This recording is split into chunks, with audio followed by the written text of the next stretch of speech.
Coming in at roughly 70,000 US dollars, the 2023 Nissan Armada Platinum and the 2023 Ford Expedition XLT Max are two very important vehicles for both brands. What I want to find out is which one is for you. Stay tuned. Beginning with the Armada, I have always liked this styling. You can see the front fascia is very bold, very large and in charge. I think that they've done a great job with the combination of body color and chrome and working those really tasteful and nice LED headlights into the body. You do have daytime running lights, and I believe that those are rain sensing. Put in the comments if I'm incorrect about that. Very nice air dam. What you don't have standard on the Platinum trim is like the skid plates and some of the off-road goodies that you would typically get in some of the other packages. The Armada is a bit smaller, so we're talking 208 inches in length in comparison to the Expedition's 221.9 inches, so that's quite substantial. But that doesn't take away this very good design, super stylish. I think that this just has a lot more kind of bling, gets a little bit more attention going down the road than something like the Expedition. I like them both for very kind of different reasons. I think that these 22-inch, kind of like a matte, I don't even know what I would call that, gunmetal, I suppose. These are very sharp looking, especially on this color. It just kind of really works together. The chrome trim on the body, you know, I could kind of take it or leave it. I did sort of wish that they would have just stuck with more of a body color on the door handles and everything like that. You do have blind spot detection, heated mirrors, lane keeping assist, adaptive cruise control, pedestrian detection systems, and pretty much every other modern safety system out there. So coming down the side, I think that the styling of this body is pretty great. You know, it's got almost this like 1940s something to it. You know, I see like a little bit of like the cool PT Cruisers and things like that. Some of those throwback vehicles. I got some of the styling cues in the Armada, and I've kind of always thought that that was really cool.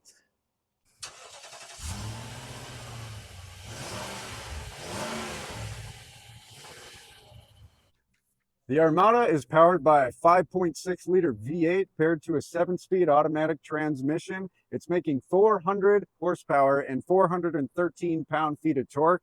The max tow rating is 8,500 pounds. This is a very capable vehicle, and I absolutely love this V8. We do have a very premium door here. This is one touch up and down on the windshield wipers. There are your memory seat settings, and very easy to use. You can see the hand-stitched leather in that Active X material, very soft, very premium feeling, and it's paired with the wood grain, and then you do get a soft touch, darker textured, kind of a oak brown looking really good. I think that the styling goes well. You could argue that it may be slightly out of date, but you know, that's quite subjective. So the regular old steering wheel here, nothing too special about that. It is a bit smaller than what you get in the Expedition, but you've got all kind of the same functions. You can really set your vehicle up however you want it. So you can go into your vehicle settings. You can see this is quite intuitive. Although, you know, it could use some updating. Set your languages, going back, your tire settings, your vehicle settings, your custom display. So if you want, you know, your route guidance there, main menu, or a what we call welcome effect. All right. Gauges and everything is on. Pretty cool. Good stuff. So I do like that they kept the regular old analog gauges and stuff. You can't go wrong with those things. Moving over here, you do have a very up-to-date 12.3-inch screen here that's super fast and responsive. I think that it does a great job, super easy to use. It comes with wireless Apple CarPlay and Android Auto. Moving down here, you've got the physical controls for all of your climate functions. This is dual zone climate. You do have heated and cooled seats, which they both work very well. And down here, you have a bit more of a traditional display. So you've got your drive modes over here and your towing modes and snow modes and all of that. And coming over to this display, you control all of your settings up here too. So you can see it's a little bit of a dial pad, which when you're driving is definitely nice to have. I like that. So moving over here, the armrest is a bit smaller than what's in the Expedition, but it's kind of, it seems nicer. It's a little bit higher quality. And these seats are very textured. They are perforated, but the perforation doesn't stretch like through the whole seat. So you're not going to be kind of sweating into your seats, which is a good thing. We do get, standard Armada. They are labeled Armada floor mats.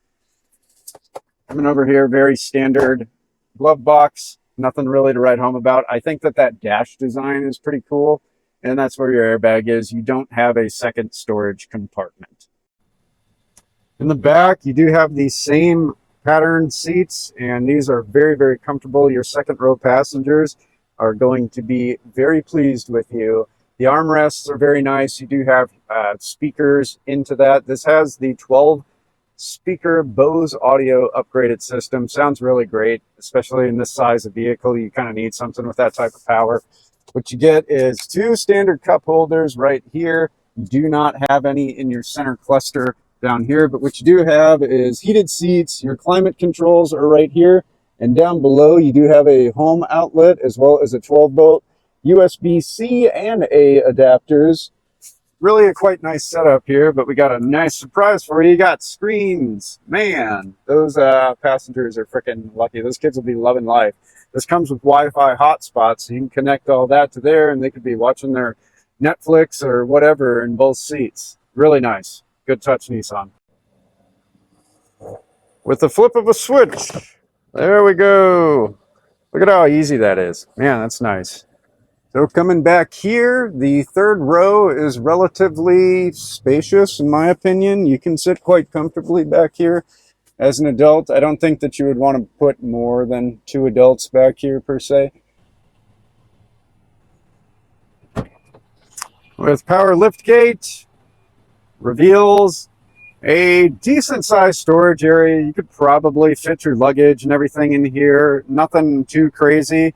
I believe it is 16.9 cubic feet, so a little bit smaller than what you get in the regular Expedition, and quite substantially smaller than what's over there in that Max. I guess this is the one area where the Nissan kind of suffers, is the space back here. These are controlled electronically. You can put them both down.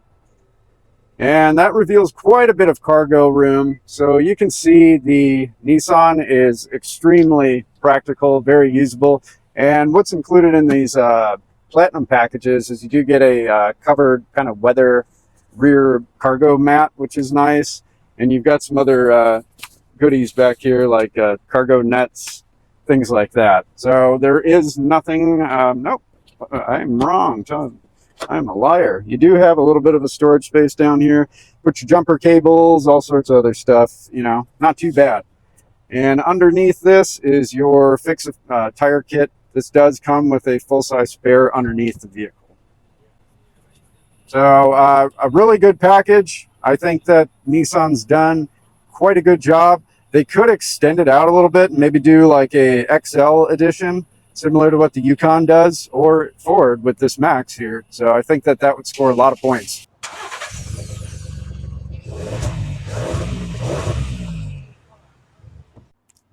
For the full breakdown on the Ford Expedition, please watch my video up on the screen where I go through absolutely everything. So we're just going to do a quick walk around on this. So again, very clean, kind of modern, very corporate look here in this lovely stone blue. Like we said, this is 221.9 inches versus the 208 that you get at the Nissan. So substantially larger vehicle, but they do have both about the same height and width. And a lot of the seating and headroom dimensions are roughly the same. So I wouldn't kind of make your decision based on that. They're both basically in the same ballpark. So in the interior, we do have a very kind of luxurious leather work on the door. It's both hand-stitched leather up top and textured Active X material, similar to what you get on the seats on the door here. These are one-touch up and down windows. So moving over here, we do have perforated leather and a very nice bolstered seat. You know, it's 8-way adjustable, just like in the Nissan. It does have memory seats and all of that good stuff. So over here, we've got all of our functions and controls. You do have adjustable height pedals. I did not see that in the Nissan, so they may or may not have it. Sorry, folks. But all of your headlights, adjustments up and down, so on. Steering wheel is set up, you know, quite a bit different than the Nissans. This is much larger, kind of more rounded. I wouldn't say I like either one more than the other. But, you know, what you get is the same standard kind of functions and features here. You've got your cruise control, your volumes, your voice commands, and all of that stuff. Here you have your menu, which we'll start this up.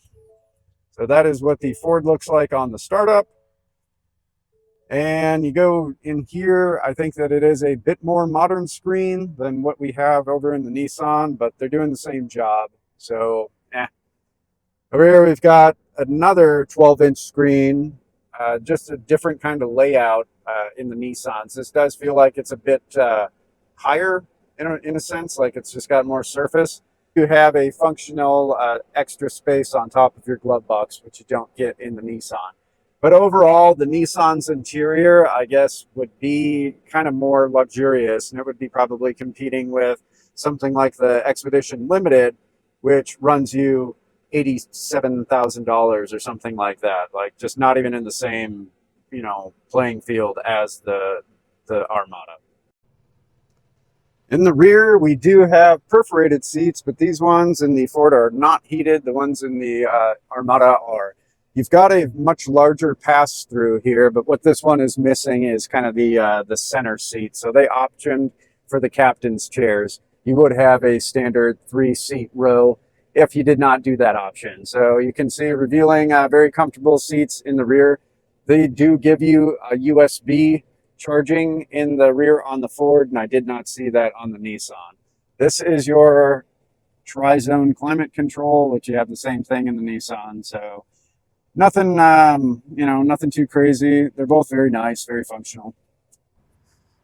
And this cargo area is with the third row up. I think that this is what makes the Expedition a pretty big standout in this category, is just how much space and functionality you get back here. But again, you pay for it, right? So the similar Platinum trim in this Expedition is roughly, you know, $15,000 to $20,000 more than what you would pay for Platinum trim in the Armada. So there you go, with very similar price points, very similar capabilities, a little bit different layout. Would you rather go for the more luxurious Nissan Armada Platinum or stick to the more practical and maybe more efficient Ford Expedition XLT Max? The choice is yours, folks. If I had to pick one or the other, I would probably go with the Expedition, just because of the room in the rear and the efficiency of the drivetrain. But, you know, I would be giving up a lot of long-term reliability in that raw V8 power and, you know, those luxury finishes and the comfort that the Armada offers. So, yeah, it's up to you which is more important, I guess. So stay tuned. Please put in the comments below what you think of these vehicles. Which one would you pick and why? Subscribe for more, please do. So roughly like 90-some% of my audience is not subscribed. So if you could hit that subscribe button and put a comment down below. Thanks for watching. We'll see ya.